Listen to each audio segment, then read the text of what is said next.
Shalom, Salve, Assalamualaikum warahmatullahi wabarakatuh. Om Swastiastu, Namo Buddhaya, salam kebajikan, salam sehat, salam berlian, selamat pagi dan salam sejahtera untuk kita semua. Yang saya hormati PLH Kepala Dinas Pemberdayaan Perempuan, Perlindungan Anak, Pengendalian Penduduk, dan Keluarga Berencana, Provinsi Nusa Tenggara Timur, Ibu Endang Susilawati Lerik, SEMSI. Yang saya hormati, narasumber kita hari ini, Bapak Hendri Kusnono Bigu SIKOM, serta peserta sosialisasi jurnalistik dasar dan simulasi yang hadir secara langsung di Aula Nafsiam Boy maupun melalui Zoom meeting yang saya banggakan. Pertama-tama, marilah kita panjatkan puji dan syukur kehadirat Tuhan Yang Maha Esa, karena atas rahmat dan karunia-Nya, kita dapat berkumpul pada kegiatan pelatihan kantor sendiri dengan tema jurnalistik dasar dan simulasi. Dalam melaksanakan tugas dan kegiatan, kita sering membuat berita terkait aktivitas tersebut agar masyarakat mengetahui perkembangan program kerja yang kita lakukan. Melalui kegiatan ini, kita dibekali pengetahuan dan teknik penulisan berita yang semakin baik dan profesional. Kegiatan ini juga merupakan sosialisasi kedua dengan tema yang sama, yang diharapkan dapat memberikan pemahaman lebih mendalam tentang bagaimana cara menulis berita secara benar dan secara baik. Tanpa memperpanjang kata, marilah kita mengawali kegiatan ini dengan doa. Doa akan dipimpin oleh Ibu Komang Ayu. Kepada Ibu Komang dipersilahkan.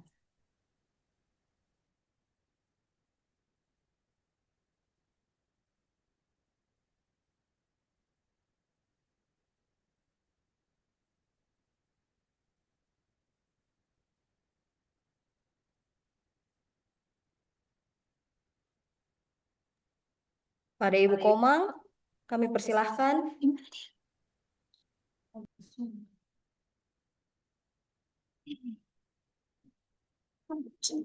Komang dulu. TV itu. Kom bisa Kak Kom. Langsung change cepat-cepat. Baik, doa akan dipimpin oleh Ibu Putri. Pada Ibu Putri dipersilahkan. Teman-teman semua, sebelum kita memulai kegiatan kita pada pagi hari ini, mari kita berdoa.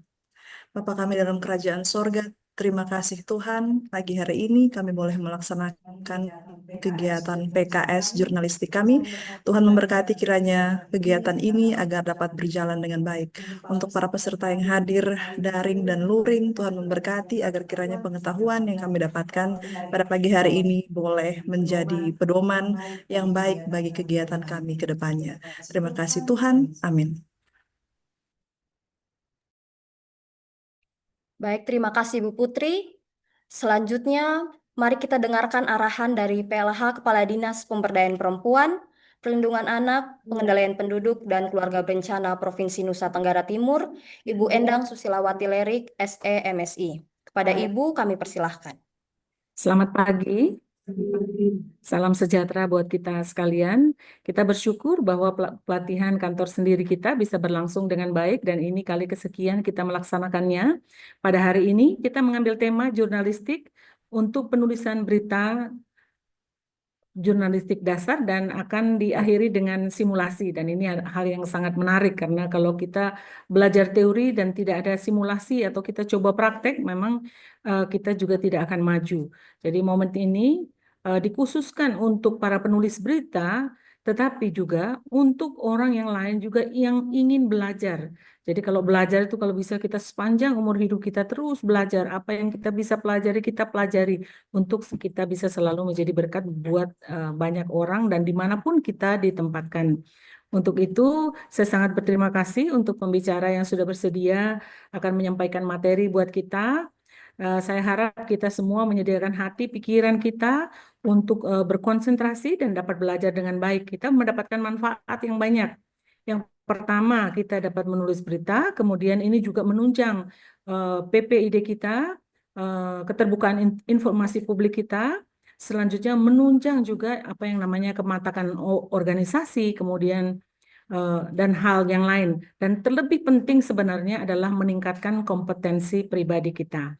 Jadi sebagai ASN kita berkewajiban untuk terus menuntut diri, meningkatkan kompetensi pribadi sehingga ini juga bagian dari itu.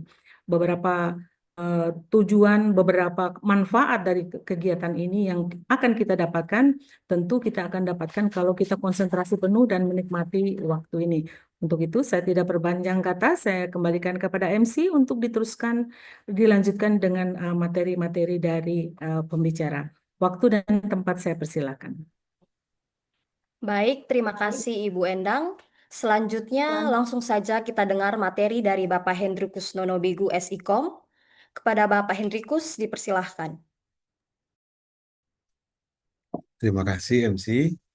Yang saya hormati Bu PLH Kepala Dinas Pemberdayaan Perempuan, Perlindungan Anak, Pengendalian Penduduk dan Keluarga Berencana, Endang Lirik, dan semua peserta yang hari ini kita hadir lagi dalam sesi PKS Jurnalistik dan Penulisan Dasar. Jadi ini pertemuan kita yang kedua. Pada pertemuan yang pertama, eh, saya sebagai selaku narasumber, ini kita sharing dan ketika itu diskusi kita berjalan sangat interaktif dan saya lihat teman-teman juga sangat antusias dengan materi yang saya bawakan dan ini sangat berpengaruh dengan hasil tulisan-tulisan output berita yang kita hasilkan belakangan ini.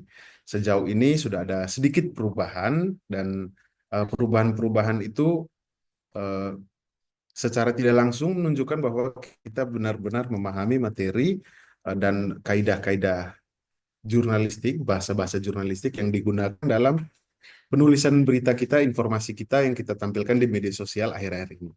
Dan itu sangat baik dan ini sedikit repetisi dan repetisi atau pengulangan terkait pemahaman kita atas dasar-dasar penulisan berita, kaidah-kaidah kebahasaan jurnalistik.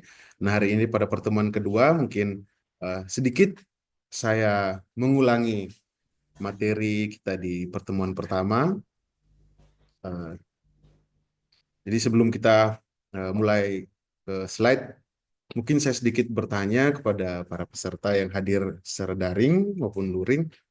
Kira-kira ada yang masih ingat struktur penting dalam penulisan berita itu ada apa saja kira-kira? Ada yang bisa menjawab mungkin? Oke, 5W1H. Terus ada lagi yang lain yang yang mengikuti PKS secara daring bisa ngirim jawaban di kolom komentar.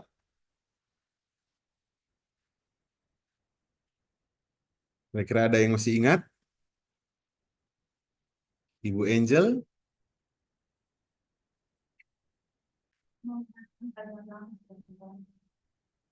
Menggunakan kalimat langsung dalam penulisan berita. Dari Kayona. Isi berita. 5W1 dari Ibu Vini. 5W1H, tubuh berita dan ekor berita. Oke. Jadi dari Kayona isi berita, judul berita, lalu ini masih sedang mengetik ya, lagi typing. Oke, jadi semua jawaban-jawaban itu membuktikan bahwa teman-teman kita semua sudah memahami struktur berita dalam menulis sebuah berita, menghasilkan sebuah berita. Jadi hari ini kita sedikit mengulang tentang dasar-dasar penulisan berita. Jadi kita ke slide. Yang pertama kita mengulangi lagi materi di awal pertemuan kita ini tentang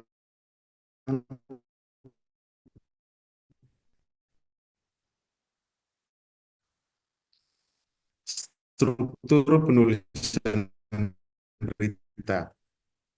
Jadi sebelum saya melanjutkan tentang struktur penulisan berita ini, sifatnya reporting atau sifatnya eh, melaporkan sebuah kejadian, sebuah peristiwa, dan ciri-cirinya itu dia lebih ringkas, tetapi dia lebih terfokus kepada laporan akan sebuah kejadian dan laporan akan sebuah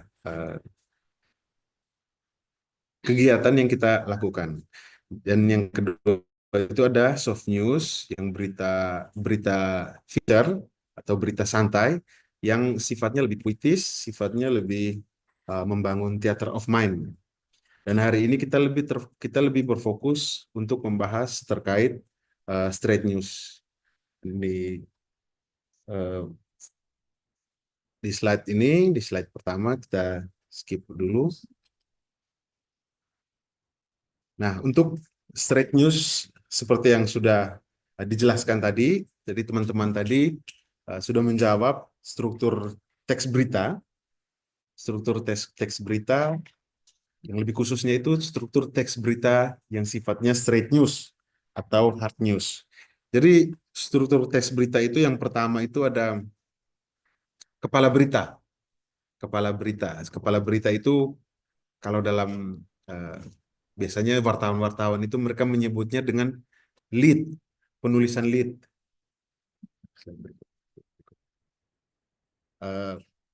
Kalau di jurnalis-jurnalis itu kepala berita mereka biasa lebih ramah itu dengan sebutan lead atau kepala berita itu sendiri. Nah, kepala berita itu isinya apa? Kepala berita itu isinya adalah itu bagian awal yang memuat informasi penting untuk menjawab 5W1H. Tadi ada jawaban dari Ibu Vini 5W1H, yaitu terjawab itu di teras berita atau kepala berita tadi. Lead. Jadi lead itu sifatnya dia detail, dia menyampaikan sebuah kejadian itu ada di mana, waktunya kapan, lalu pelakunya siapa, dan apa saja yang dilakukan itu semua dilengkapi di teks berita. Makanya kita lihat ada ilustrasi di bawahnya itu ada piramida terbalik. Ada piramida terbalik.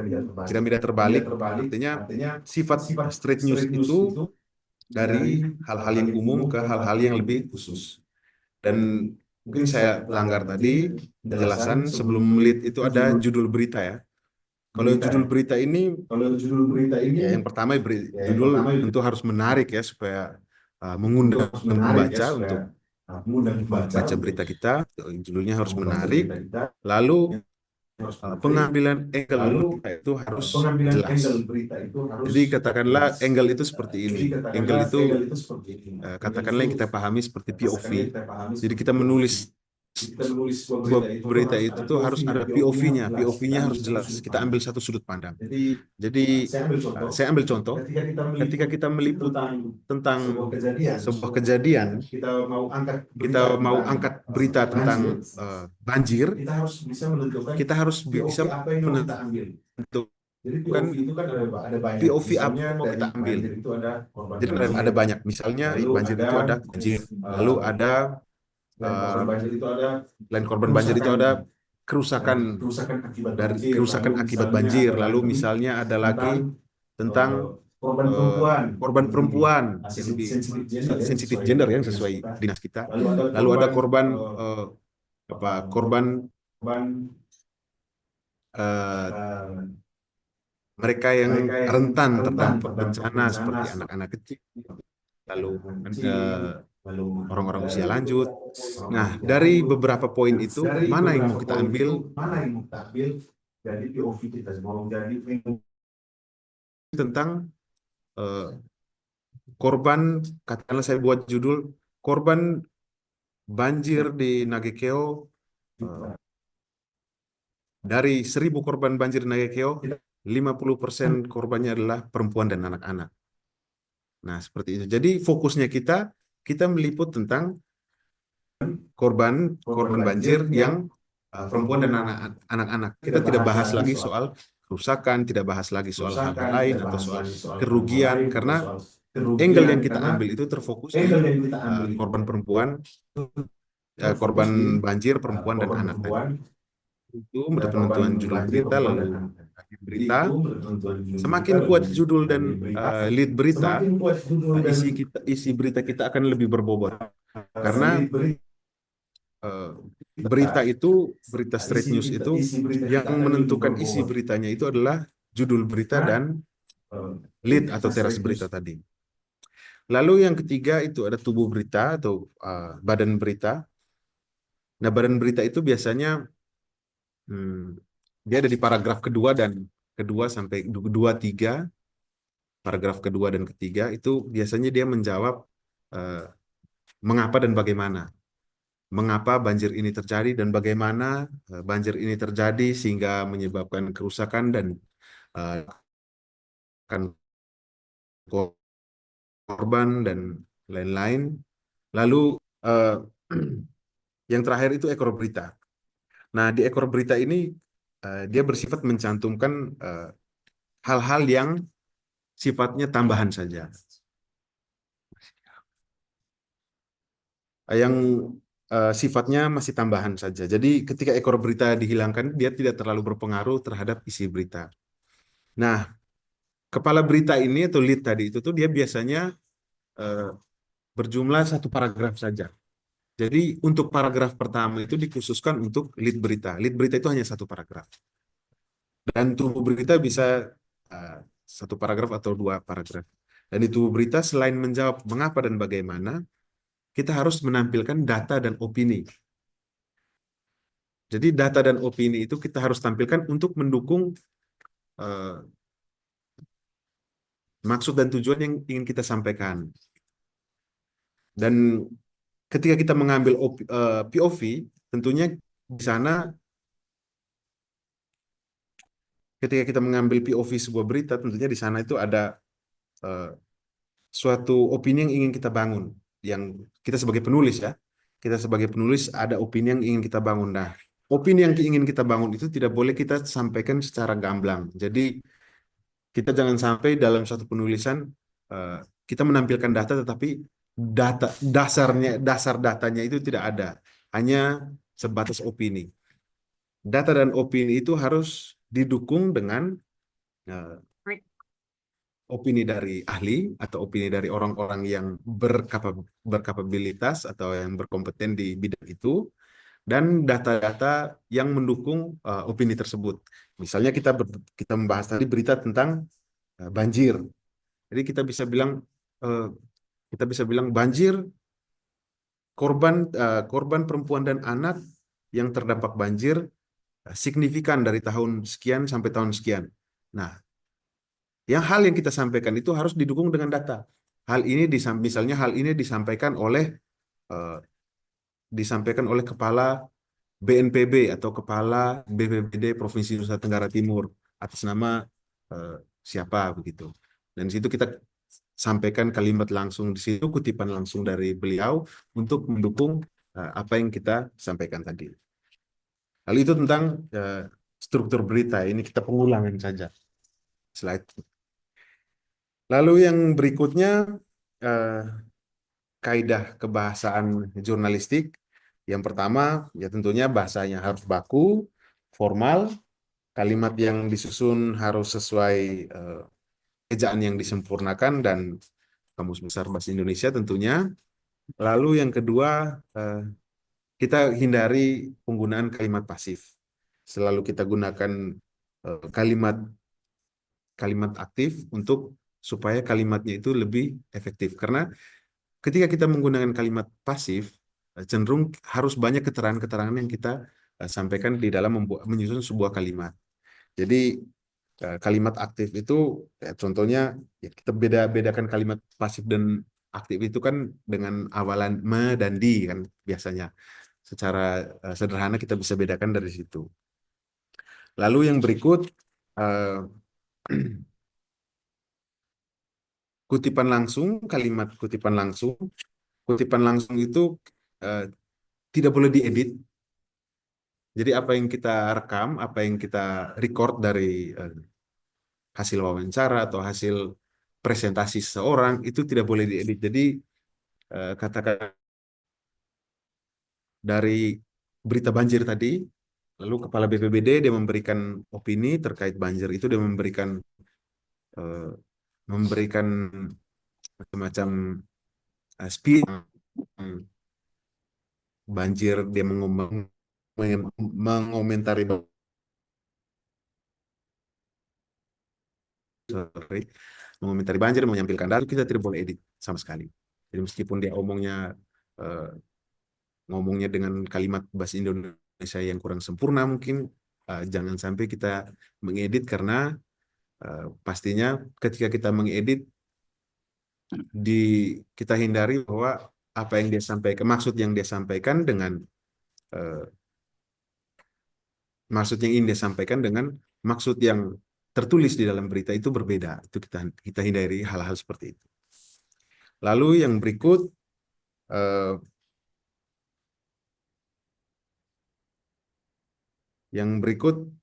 kalimat yang efektif, ringkas, menggunakan 5 sampai 8 kata.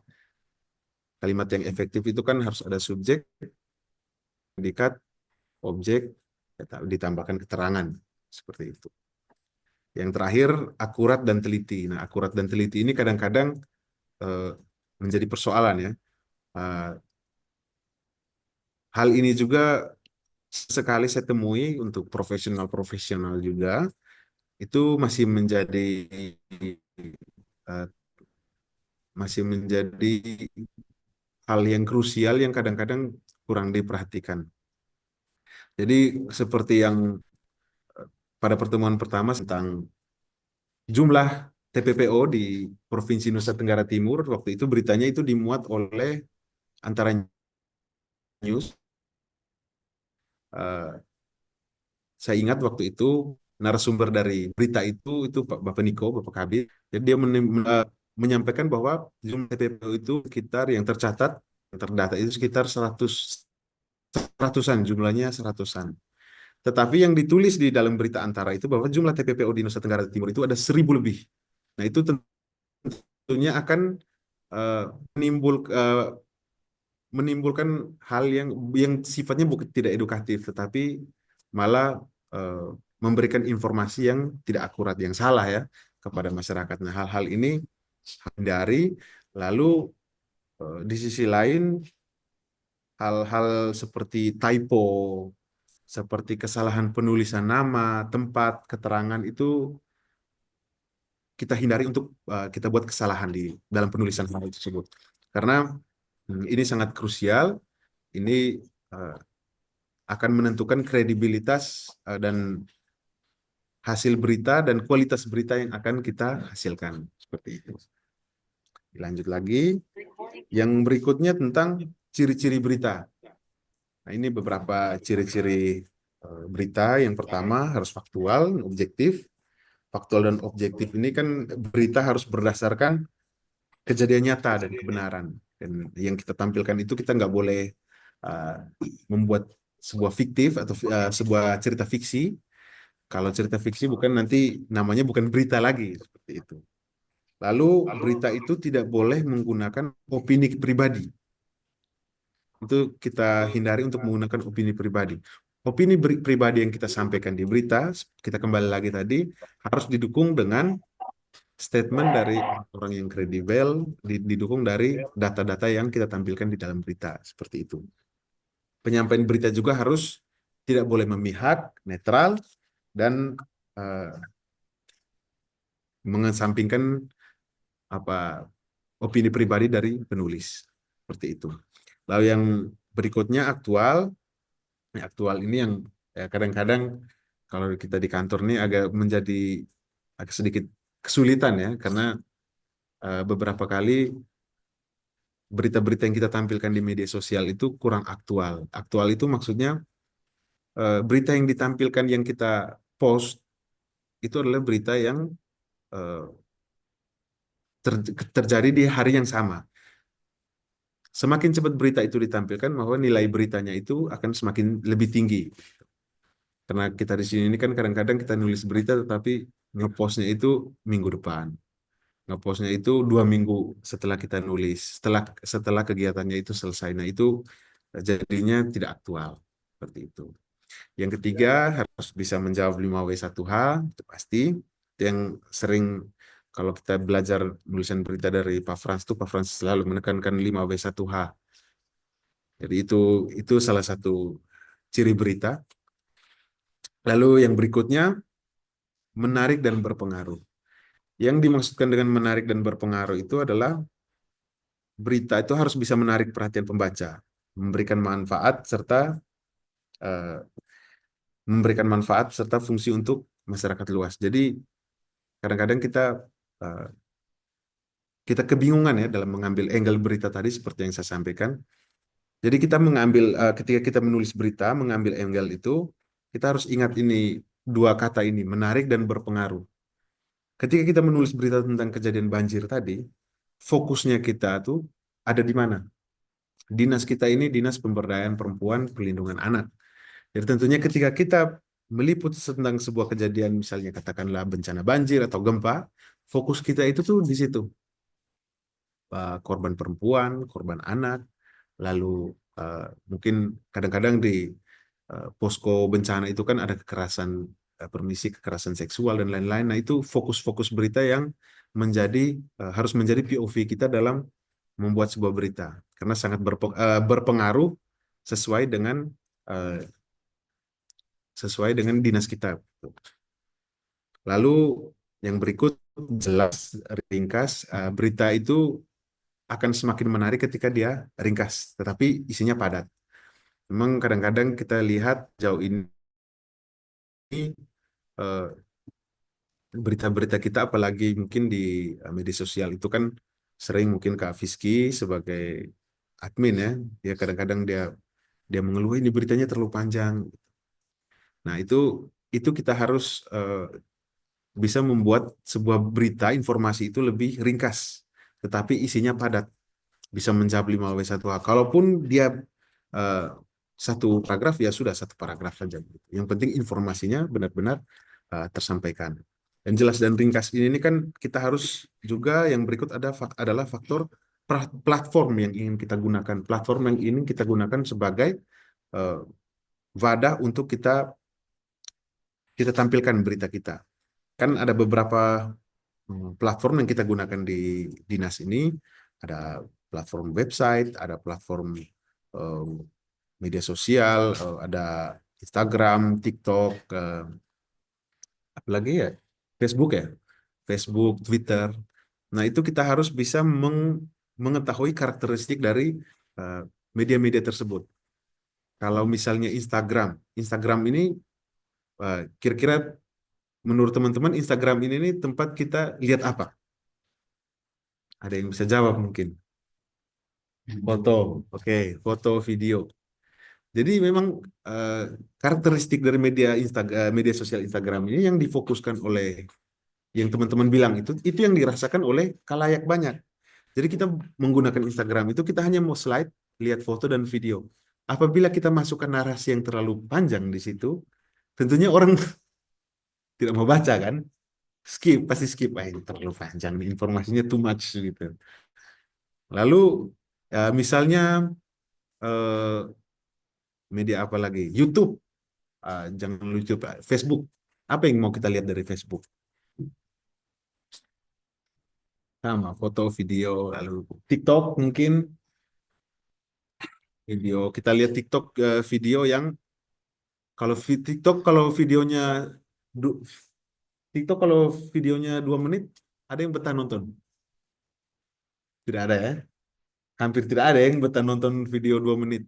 Jadi dibikin seringkas mungkin supaya eh, di informasinya dibuat padat dan bisa tersampaikan dengan jelas. Makanya tadi kembali lagi kita harus bisa ambil angle-nya. Angle apa yang mau kita tentukan dalam informasi yang ingin kita sampaikan. Ketika kita sudah punya angle, itu akan sangat membantu kita untuk membuat berita itu secara ringkas.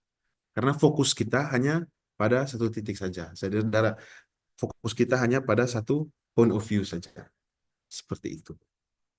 Lalu yang berikut menggunakan bahasa jurnalistik.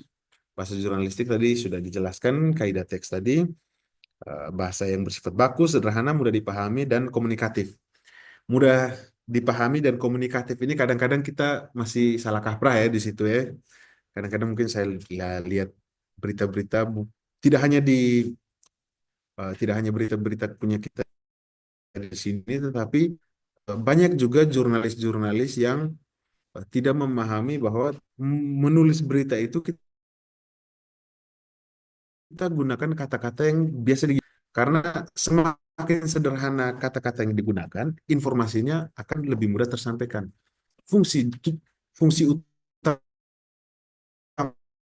dari berita itu adalah menyajikan informasi. Jadi kalau mungkin kita mau gaya sedikit pakai istilah-istilah yang berat-berat, pakai istilah-istilah yang agak Inggris-Inggris mungkin, biar kelihatan keren, malah informasinya tidak tersampaikan dengan baik. Nah, itu menjadi hal yang minus, suatu hal yang minus. Mungkin tulisan kita bagus, bahasanya menurut wow, tetapi khalayak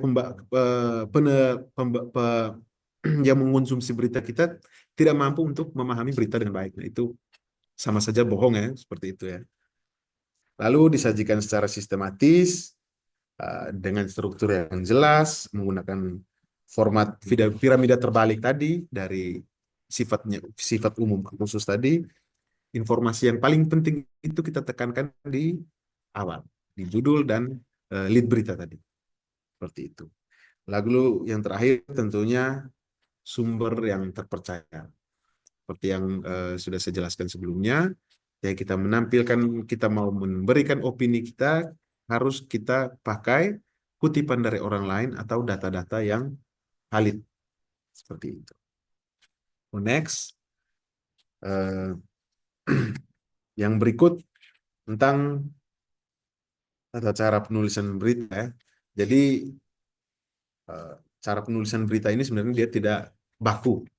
Ini hanya sekedar kita sharing saja untuk lebih mempermudah teman-teman dalam penulisan berita, karena memang kita semua ini diberikan tugas untuk membuat berita, tetapi tidak semua teman-teman di sini hatam soal menulis berita ya. Tidak semua teman-teman punya basic yang paham betul-betul tentang penulisan berita, jurnalistik, dan lain-lain. Jadi ini hanya mungkin sedikit tips dari saya untuk langkah-langkah untuk menulis berita.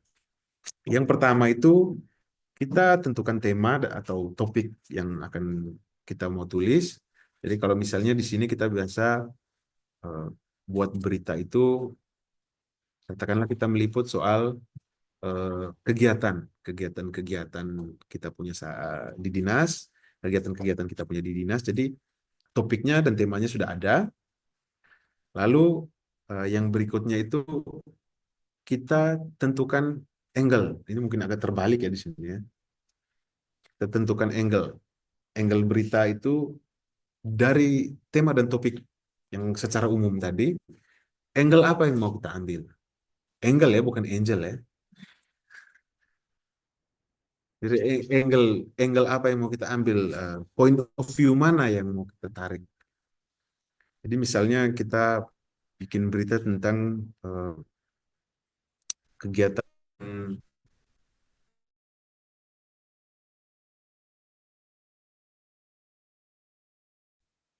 lokakarya percepatan, lokakarya cepat tuh angle apa?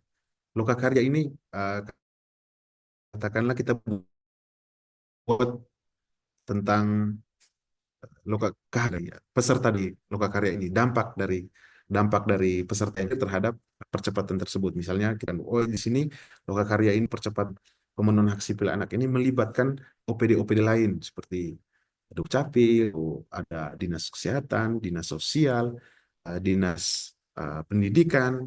Nah, fungsi dari dinas ini apa, kita elaborasikan di situ di dalam berita. Nah, itu angle yang kita ambil. Jadi tidak semua informasi yang ada di dalam kegiatan itu kita tampil ke berita, karena itu jadinya noten ya berita. Seperti itu. Lalu yang berikut kita kumpulkan data. Jadi data yang mendukung angle-angle kita itu kita brain. Kalau biasanya kita dulu mungkin pas kuliah ya kita diajarin buat brainstorming. Jadi dari angle itu kita brainstorming data yang berhubungan dengan angle yang kita mau kita ambil ini apa. Kira-kira tugas dari kalau seperti lokakarya berita lokakarya tadi, kira-kira tugas dari dinas sosial yang sehubungan daerah itu apa? Tugas dari fungsi dari dinas kesehatan yang berhubungan dengan akta kelahiran dan eh, KIA itu apa saja. Itu kita dari hasil itu harus kita riset, kita lakukan riset, ambil data-datanya supaya kita susun menjadi sebuah kerangka acuan ketika kita menulis berita. Lalu yang berikut kita buat judul itu harus sesuai dengan angle yang kita tentukan tadi dan isi berita seperti yang selama ini kita sudah buat. Dan terakhir harus ada editing. Nah, kalau di ini kan kalau di nota dinas ya, Mai, yang eh, editor itu Ibu Kasubag. Hanya sejauh ini fungsi editor itu sebenarnya kita bisa lakukan sendiri. Jadi sebelum kita kirimkan berita itu, kalau bisa kita baca ulang-ulang, kita lihat uh, penulisan-penulisan typo, lalu ada penulisan-penulisan gelar seperti itu. Jadi dalam menulis berita itu gelar itu kita tidak usah cantumkan karena uh, presiden pun ketika dia masuk berita tulisnya Prabowo Subianto, gelar-gelarnya kan nggak ada kan di situ seperti itu. Lalu setelah kita melakukan editing dan terakhir kita upload di media sosial, di platform-platform media kita punya kita. Lalu yang terakhir mungkin tambahan saja itu terkait dengan karakteristik media ya, karakteristik media platform yang kita gunakan selama ini. Misalnya kita selama ini kita gunakan ada Instagram, Facebook ya, ada Instagram, Facebook, lalu Twitter, TikTok, terus apa lagi? YouTube ya, YouTube dengan website. Nah, itu ada beberapa karakteristik yang seperti sudah saya tanya, sudah teman-teman jawab tadi. Misalnya Instagram, Instagram ini kan kita kepengen foto dan video ya. Jadi kalau bisa untuk media kantor kita lebih menekankan hal-hal itu dan narasinya nggak usah terlalu banyak. Dan kalau bisa kita bikin contoh ya, saya ambil contoh kita coba ambil contoh yang baik itu di media sosial Instagramnya PUPR, ya, PUPR provinsi, itu mereka banyak menampilkan infografis, lalu mereka bikin reels tentang regulasi, tentang aturan-aturan pembangunan. Nah, itu mungkin kita bisa ambil contoh yang baik itu kita bikin di platform media. Kalau dari KHP ya, dari bidang KHP, aturan untuk regulasi atau apa namanya, kelengkapan untuk pengurusan OVOP ya, bidang KHP itu untuk pengurusan OVOP. Lalu misalnya di bidang PHA kita buat kelengkapan atau persiapan data diri untuk pengurusan KIA seperti itu. Kita buat dalam video, dibikin narasi yang bagus. Nah, itu akan lebih menarik karena apa namanya, tipe dari Instagram itu orang hanya mau lihat foto dan video. Lalu yang berikut Facebook. Facebook itu ya seperti Instagram juga untuk jaringan pertemanan, grup event, cuman di situ kalau untuk forum diskusi itu lebih banyak ya, lebih ramai itu di Facebook. Jadi kalau bisa di Facebook itu kita buat sebuah konten yang bisa menimbulkan diskusi, bisa menimbulkan tukar pikiran atau lebih interaktif di Facebook.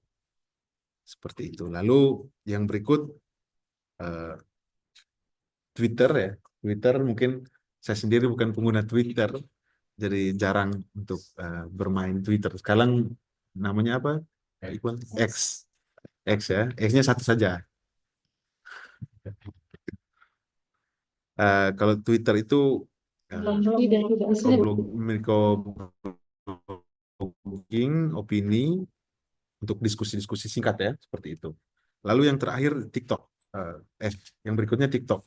TikTok ini ya seperti tadi yang disampaikan bahwa TikTok ini orang hanya mau lihat video, tetapi videonya pun eh, kalau bisa jangan terlalu panjang.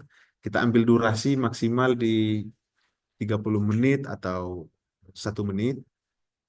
30 menit, sorry, 30 detik ya. Sorry. 30 detik atau sampai 1 menit. Nah, itu mungkin durasi toleransi ya, kita masih mau bertahan untuk menonton satu video ya di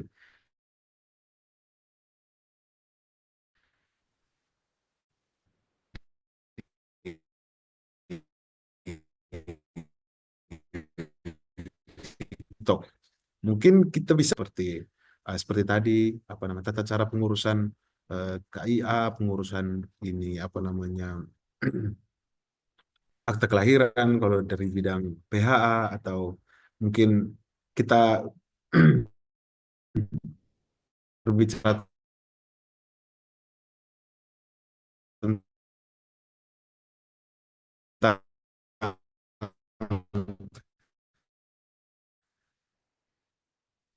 bagaimana kalau dari UPTD bagaimana website.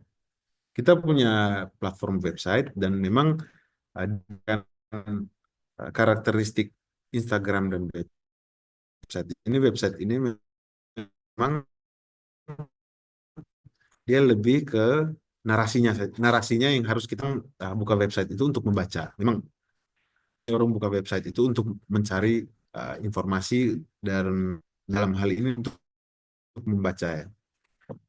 Tulisan di website itu memang cenderung lebih panjang, tetapi panjang yang dimaksudkan untuk media online ini dia tetap bersifat ini kan koran ya, media cetak. Media cetak itu cenderung berita-beritanya memang panjang-panjang, tetapi berita yang ada di website itu adalah berita yang lebih disederhanakan, karena eh, kekuatan mata kita ketika kita membaca di komputer dengan membaca di kertas itu eh, ada ketika mata kita berakomodasi untuk membaca di layar itu cenderung lebih cepat bosan dibandingkan di eh, kertas. Jadi sempat paragraf itu sudah cukup. Dan yang terakhir YouTube. Dan YouTube memang selama ini kita eh, jarang ada konten-konten informatif, konten-konten artinya konten-konten yang memang kita ciptakan sendiri ya, konten-konten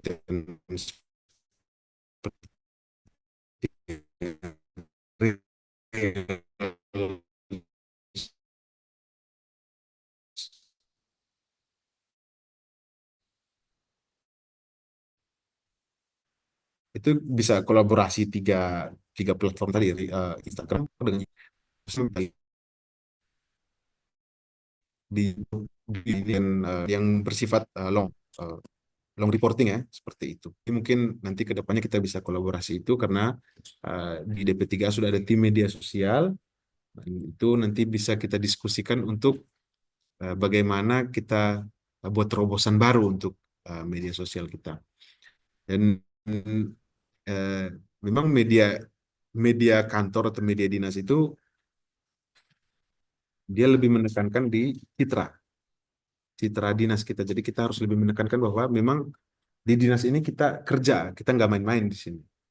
Dan itu yang harus kita tonjolkan dengan cara yang lebih elegan ya, dengan yang lebih milenial, dengan uh, target audiens yang saat ini ya dengan usia Gen Z, karena yang main rata-rata yang uh, lama untuk scroll TikTok, yang menghabiskan durasi yang lama untuk scroll TikTok, scroll Instagram itu rata-rata usia di bawah 35 mungkin ya, usia 40 ke bawah.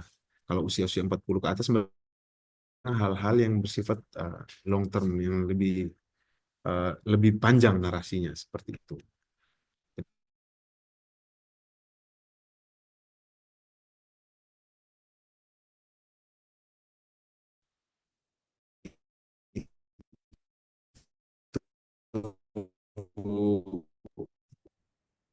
Baik, terima kasih Beberapa atas hal materi yang yang sangat saya informatif dari sampaikan. Bapak Hendrikus. Nah, Selanjutnya kita masuk sesi tanya jawab dulu sebelum sesi simulasi. Saya buka untuk 3 penanya.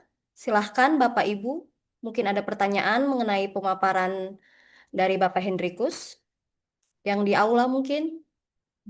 Oke, silahkan Bapak. Saya mulai dulu dari yang di Zoom ya. Ibu Meti mungkin. Silahkan Ibu Meti. Ya, baik. Terima kasih Pak Hendrik untuk materinya bagus untuk kita semua. Eh, ini memang sangat penting dalam kaitannya dengan kita tim medsos ataupun Bapak Ibu yang ingin belajar bagaimana membuat satu berita yang menarik untuk website. Perbedaannya berita untuk website dan medsos itu kira-kira selain daripada eh, banyaknya kata atau misalnya beberapa paragraf itu apa saja. Jadi ada perbedaan tadi kan katanya selain berita di medsos ataupun berita di website itu. Jadi mungkin sedikit supaya kita semua juga memahami. Jadi jangan saya lihat mungkin memang kita masih ada beberapa medsos kita yang beritanya panjang sekali gitu loh. Begitu juga uh, yang berita untuk medsos. Jadi sepertinya kayak sama antara berita medsos dan website. Ya, mungkin eh, perbedaannya di mana gitu. Titiknya di mana ya. Itu saja dari saya. Baik. Yang berikutnya Ibu Yona silahkan.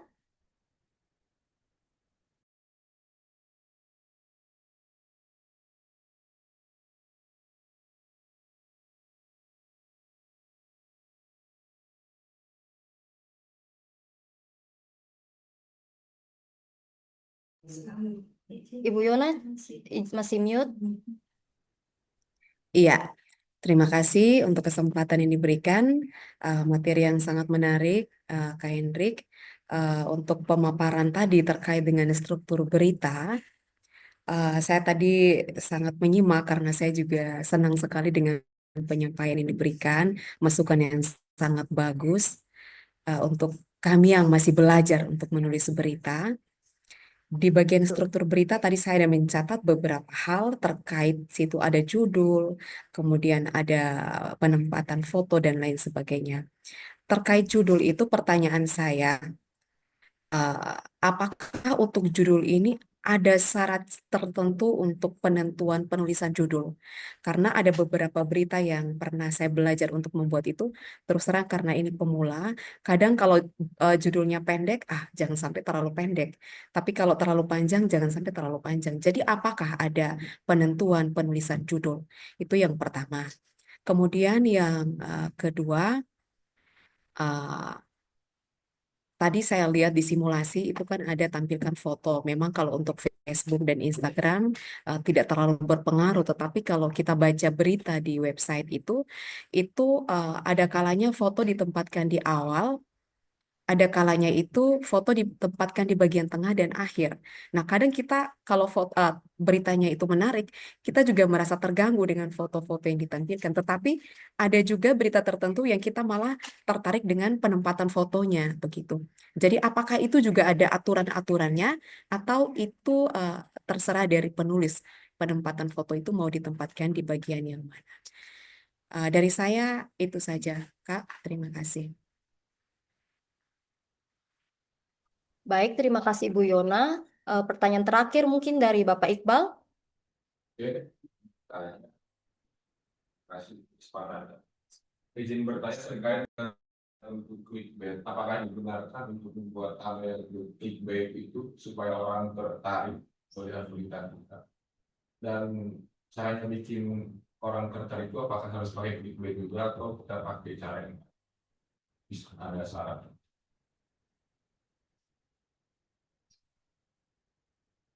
Oke, baik. Mungkin untuk sesi pertama saya tutup dulu. Pada Bapak Hendrikus, mungkin saya persilahkan untuk menjawab 3 penanya. Setelah itu baru saya buka untuk sesi kedua. Oke, terima kasih. Ini pertanyaan-pertanyaannya nih sangat berbobot. Jadi saya juga agak kesulitan ini menjawab. Jadi mungkin yang pertama ini dari saya jawab dulu dari Ibu Meti. Jadi Ibu Meti bertanya apakah ada perbedaan berita website dengan media sosial itu apa saja selain eh, banyaknya narasi yang ditampilkan. Jadi seperti yang tadi saya jelaskan tadi Ibu, bahwa memang berita itu eh,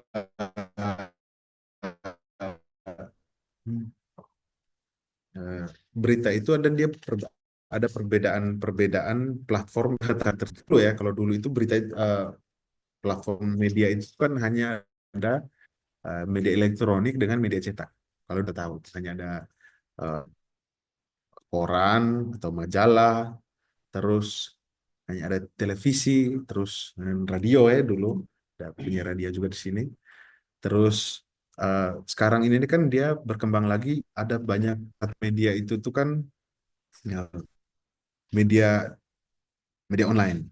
Nah media online ini nih itu tuh sebenarnya penggabungan antara eh, media-media konvensional zaman dulu. Jadi ada yang media online tetapi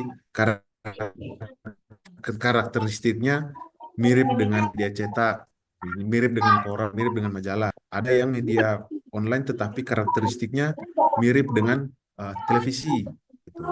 Lalu ada karakteristik media yang streaming yang mirip dengan platform media online. Itu yang harus kita pahami dulu. Jadi misalnya seperti tadi itu kan survei singkat, survei ringan saja dengan teman-teman. Saya tanya, kira-kira kita buka Instagram itu kita mau lihat apa?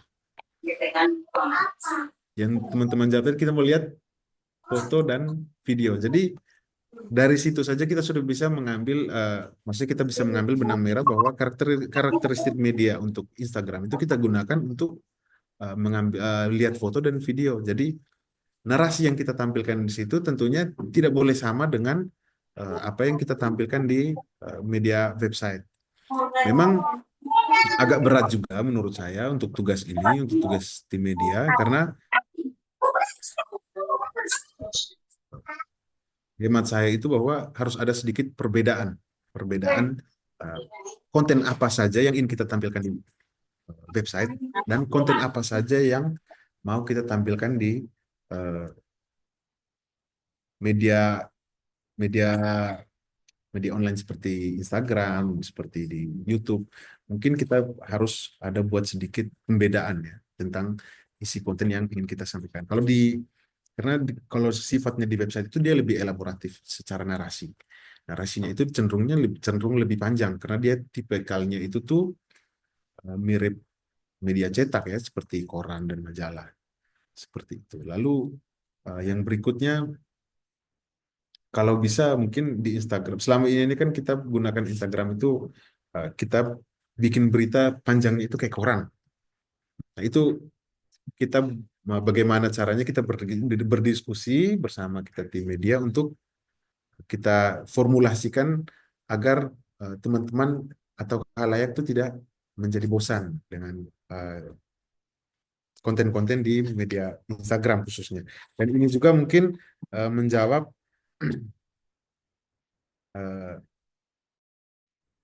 menjawab pertanyaan kedua dari Ibu Yona tadi tentang bagaimana orang bisa tertarik ya dengan konten-konten di media media online. Jadi memang kalau yang kita pelajari selama ini ada beberapa platform-platform media online itu yang followersnya banyak. Lalu orang senang untuk buka-buka ya kita kan di Instagram kita punya masing-masing ini kan pasti ada eh, channel-channel yang kita ikuti karena kita suka lihat konten-kontennya. Jadi memang di situ kita dituntut untuk lebih kreatif. Lebih kreatif bagaimana kita buat editing atau kita buat hal-hal menarik seperti kita mau bikin narasi yang panjang tetapi supaya layaknya tidak bosan itu bagaimana ya kita taruh narasinya kita ganti narasinya taruhnya di foto misalnya seperti itu terus kita hias fotonya kita bikin dengan huruf yang lebih eye catching seperti itu bisa kita lakukan tetapi ya tentunya butuh effort dan waktu yang lebih ya. Lalu pertanyaan yang pertama tadi dari Ibu Yona itu tentang judul berita, apakah ada syarat-syaratnya? Memang secara kaidah penulisan jurnalistik itu judul itu dia semakin pendek semakin bagus. Tetapi pendek itu tuh yang dimaksudkan pendek itu dia singkat dan padat. Judul itu paling efektif itu di 5 sampai ya, satu kalimat saja 5 sampai 8 kata seperti itu. Dan kalau bisa dalam satu kalimat itu dia sudah bisa merangkum semua yang ada di dalam isi berita dan memperjelas angle berita yang kita angkat itu apa saja. Dan yang selanjutnya dengan judul ini, memang kalau kita sering buka-buka media sosial ini kan banyak sekali yang ya ini pertanyaan dari Pak Iqbal ya tadi.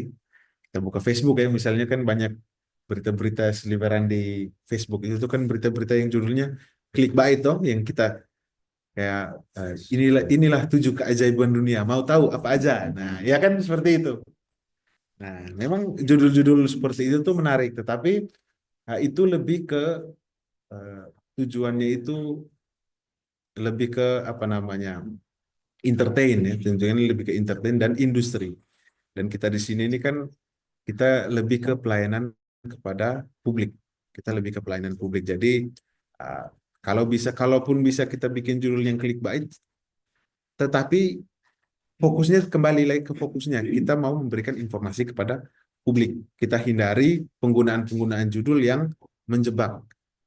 Hindari penggunaan-penggunaan judul yang sifatnya itu tidak baku atau penggunaan-penggunaan judul yang sifatnya itu nanti membuat masyarakat itu atau halayak itu menjadi mispersepsi atau menjadi ambigu ya seperti itu. Dan clickbait itu tidak salah, tetapi kembali lagi kita media pemerintah, media pelayanan publik, kita hindari mispersepsi kepada khalayak, hindari salah pemahaman dari pembaca atau masyarakat seperti itu. Terima kasih. Saya kembalikan ke MC. Terima kasih Bapak Hendrik. Untuk para penanya, apakah sudah jelas mungkin? Sudah jelas. Oh iya. Kalau begitu, saya buka sesi tanya kedua untuk dua orang penanya. Izin Kak, tanya. Mungkin dari via Zoom, ada yang ingin bertanya Bapak Ibu sekalian? Izin Kak, saya mau bertanya.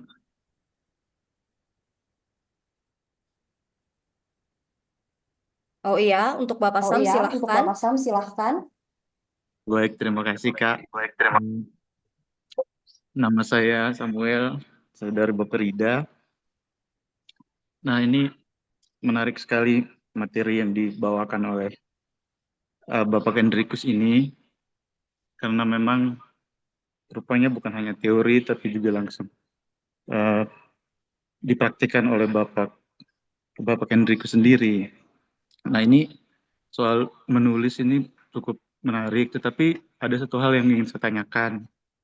Biasanya tuh, misalnya kita sudah punya keinginan menulis, juga kita juga sudah bikin struktur, kita juga punya data dan segala macamnya. Hanya biasanya tuh banyak orang merasa kesulitan ketika dia mau merangkai semua itu di dalam satu paragraf.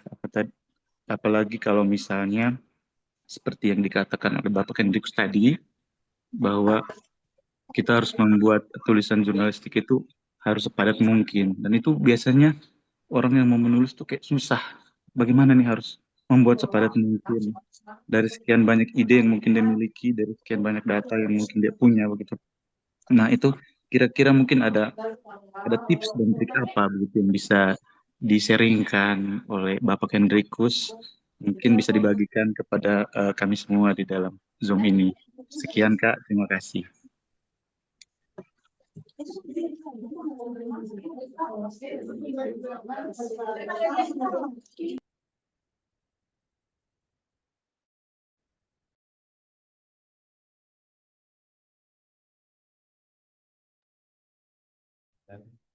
Baik, masih ada mungkin penanya dari via Zoom mungkin?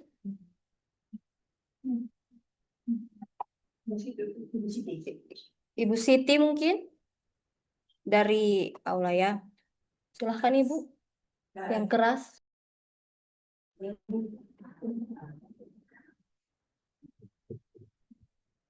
Baik, terima kasih Pak Hendrikus atas materi yang disampaikan dari tadi. Saya menyimak, tapi betul belum masuk di kepala saya ini tentang piramid.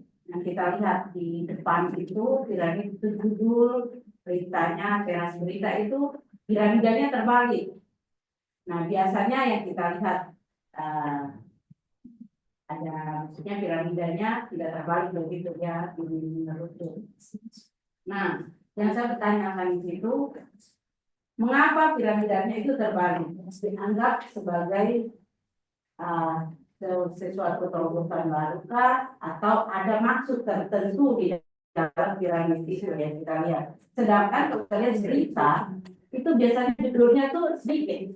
Dia pun semakin mengerucut di bawah, sedangkan dia punya isinya itu yang kecil. Sedangkan judul berita itu yang begitu besar. Harus sejauh itu. Mungkin bisa dijelaskan agar saya lebih, memang kalau untuk berita saya belum tahu, saya hanya biasanya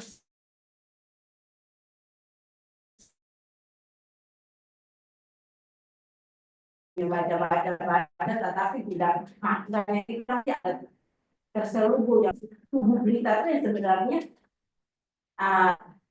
isi dari berita itu sendiri. Mungkin itu saja Pak Indra. Terima kasih. Oke, baik. Selanjutnya saya lihat di kolom komentar ada dari Ibu Stifani. Saya bacakan. Terima kasih untuk materi yang sangat baik. Melihat dari beberapa media sosial dinas seperti Instagram, TikTok, dan Facebook, di mana sekarang pengguna terbanyak media sosial ya media-media tersebut. Namun informasi atau berita yang kita tampilkan terlalu banyak. Sampai berita pun ditulis di kolom komentar.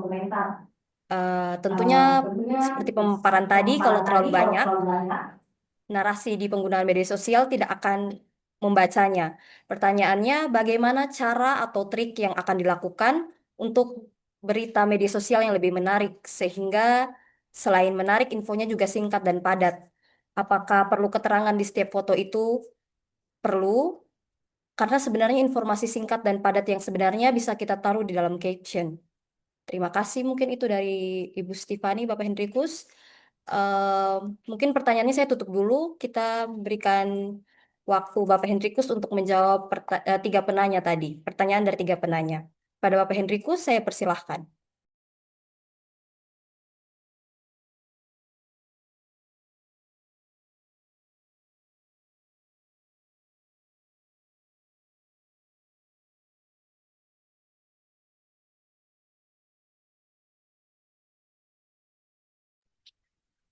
Oke, sudah. Ya. Oke, mohon maaf, ada kesalahan teknis sedikit. Jadi, terima kasih untuk para Bapak Ibu yang sudah bertanya. Dan mungkin saya mohon izin, saya akan menjawab pertanyaan dari Ibu Siti dulu terlebih dahulu tentang struktur berita ya.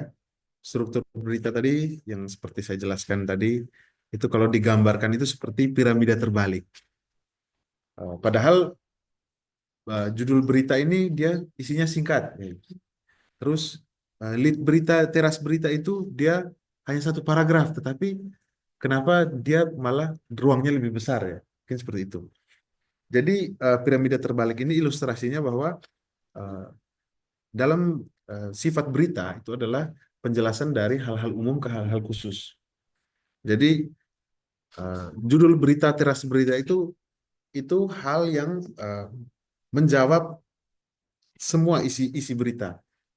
Tubuh berita dan ekor berita itu isinya lebih detail, lebih ke keterangan-keterangan tambahan untuk mendukung judul berita dan lead tadi atau berita. Jadi hal-hal yang dijelaskan di judul berita atau dan teras berita itu adalah hal-hal umum.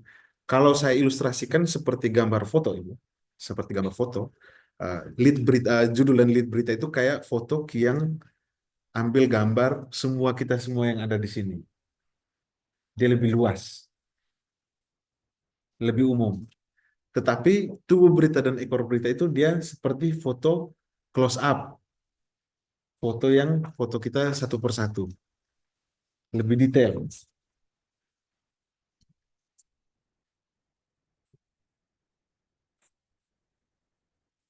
Dia lebih khusus, lebih hal-hal yang bersifat khusus seperti itu.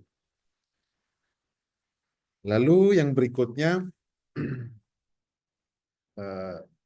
ini soal karakteristik, masih tentang struktur berita tadi. Ini bukan inovasi terbaru ya Ibu, mohon maaf. Ini memang kaidah penulisan jurnalistik dan sesuai dengan kaidah-kaidah itu, maka diberikan ilustrasi bahwa straight news atau hard news itu dia digambarkan seperti piramida terbalik. Artinya hal-hal yang dijelaskan di dalam berita straight news itu tuh adalah hal-hal umum dan semakin ke bawah itu adalah hal-hal yang lebih detail untuk menjawab hal-hal umum yang sudah dijelaskan di awal berita tadi, seperti itu. Lalu yang berikut pertanyaan dari Ibu Stefani tentang trik medsos ya, trik medsos mungkin pembandingnya itu adalah medsos di kantor DP3A ya, DP3A P2KB. Artinya selama ini mungkin keresahannya karena tulisannya terlalu panjang, lalu apa namanya dilanjutkan lagi di kolom komentar. Mungkin ini keresahan ini juga sempat disampaikan oleh adminnya sendiri ya waktu itu. Dan memang kembali lagi seperti yang saya tekankan tadi bahwa kita harus terlebih dahulu kita memahami bahwa karakter media yang ingin kita tampilkan beritanya itu tuh adalah karakteristik media seperti apa. Kalau di Instagram tadi memang benar, kita hanya lebih tertarik membuka Instagram untuk mau slide foto, untuk lihat-lihat hal-hal yang bersifat lebih visual ya, foto, lalu reels tadi seperti yang disampaikan oleh teman-teman. Nah ini memang tips dan trik medsos lebih menarik ini seperti tadi yang sudah saya sampaikan itu bahwa kita butuh effort yang lebih ya, butuh kerjasama di antara tim media sosial ini untuk kita menciptakan terobosan baru, menciptakan template baru untuk bagaimana berita itu lebih info yang disampaikan itu lebih berpengaruh. Sejauh ini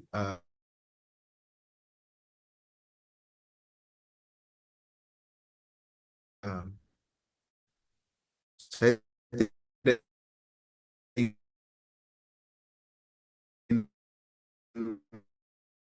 lebih detail menjadi contoh.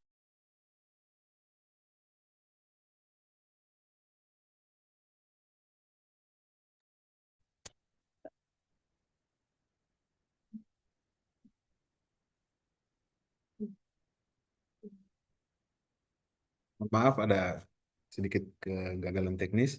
Jadi itu adalah pekerjaan rumah PR untuk tim media sosial bahwa untuk kedepannya kita harus lebih kreatif dalam membuat konten-konten yang nantinya ingin kita tampilkan di media khususnya di Instagram. Konten-konten tersebut kita bikin ringkas dan lebih menonjolkan sisi visualnya. Entah editingnya kita bikin yang lebih manis atau kita tampilkan warna-warna yang cerah, yang lebih eye-catching, supaya lebih menarik. Dan kalau bisa menimbulkan interaksi antara kita dari dinas dan dengan khalayak. Karena memang tujuan utama kita dari berita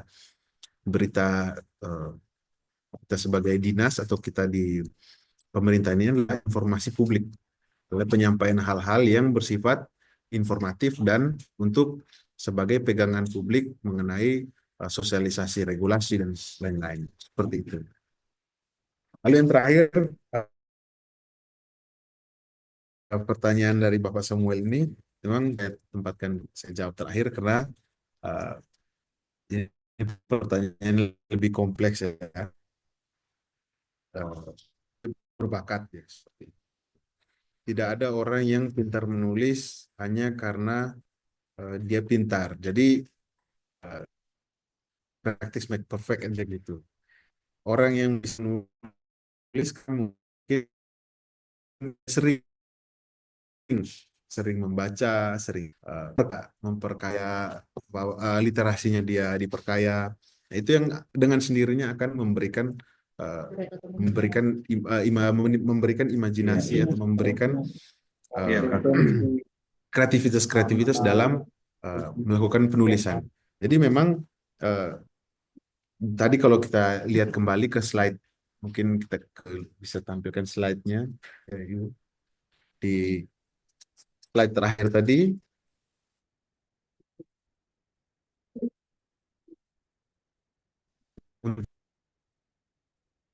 Untuk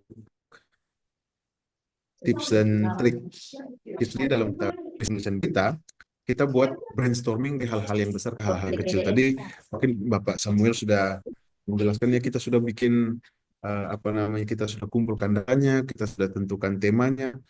Jadi kita lebih mengerucut lagi ke kita tentukan angle penulisannya kita. Apa yang ingin kita angkat. Kalau kita sudah ada angle-nya, tentunya itu sudah menjadi kompas kita mau menulis, kita mau mulai dari mana. Dari angle-nya sudah jadi, kita coba rumuskan judul. Lalu setelah kita rumuskan judul, kita bikin lead-nya, bikin lead paragraf pertama untuk menjawab 5W1H tadi. Nah, setelah 5W1 sudah terjawab, kita bikin lagi, lanjutkan ke paragraf 2. Kita belajar dengan 3 paragraf, 2 paragraf itu sudah sangat cukup. Dan memang tidak ada bayi yang baru lahir dia langsung bisa jalan ya. Dia pasti ada prosesnya dulu, digendong dulu, merangkak dulu, lalu kemudian pada akhirnya dia bisa. Dan itu juga untuk teman-teman semua, bahwa jangan takut memulai untuk berani menulis. Kita mulai aja dulu, jangan pernah malu bahwa tulisan saya kurang bagus, tulisan saya masih belum sempurna, karena tidak ada hal yang sempurna. Kita hanya harus mencoba terus-menerus. Itu yang akan memberikan kita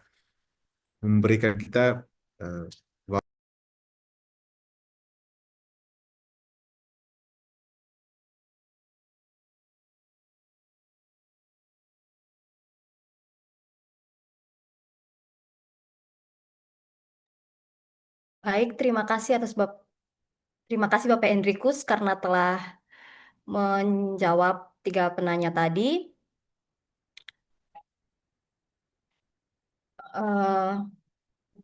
Karena keterbatasan waktu, mungkin kita tutup sesi tanya jawab. Kita sudah sampai di penghujung acara. Terima kasih atas partisipasi aktif dari Bapak Ibu sekalian. Semoga apa yang dipaparkan hari ini dapat memberikan pemahaman yang lebih mendalam bagi kita semua terkait dengan penulisan berita yang baik dan benar. Saya selaku pembawa acara, mohon maaf. Mohon maaf apabila ada salah kata dan kekurangan selama memandu jalannya acara. Shalom. Salve. Assalamualaikum warahmatullahi wabarakatuh. Om Santi Santi Santi Om. Namo Buddhaya. Salam kebajikan. Salam sehat. Salam berlian. Terima kasih. sesi